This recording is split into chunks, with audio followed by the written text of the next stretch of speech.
You ask Tiger to solve. This deals with linear equations with one unknown. The final result is p equals 7. Let's solve it step by step. Simplify the expression. Expand the parentheses. Multiply the coefficients. Simplify the arithmetic. Expand the parentheses. Simplify the arithmetic. Multiply the coefficients. Expand the parentheses.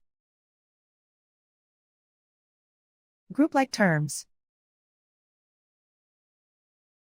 Simplify the arithmetic. Group all constants on the right side of the equation. Add 8 to both sides. Simplify the arithmetic.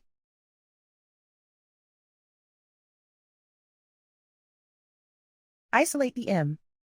Divide both sides by 4. Simplify the fraction. Find the greatest common factor of the numerator and denominator. Factor out and cancel the greatest common factor. And so the final result is p equals 7.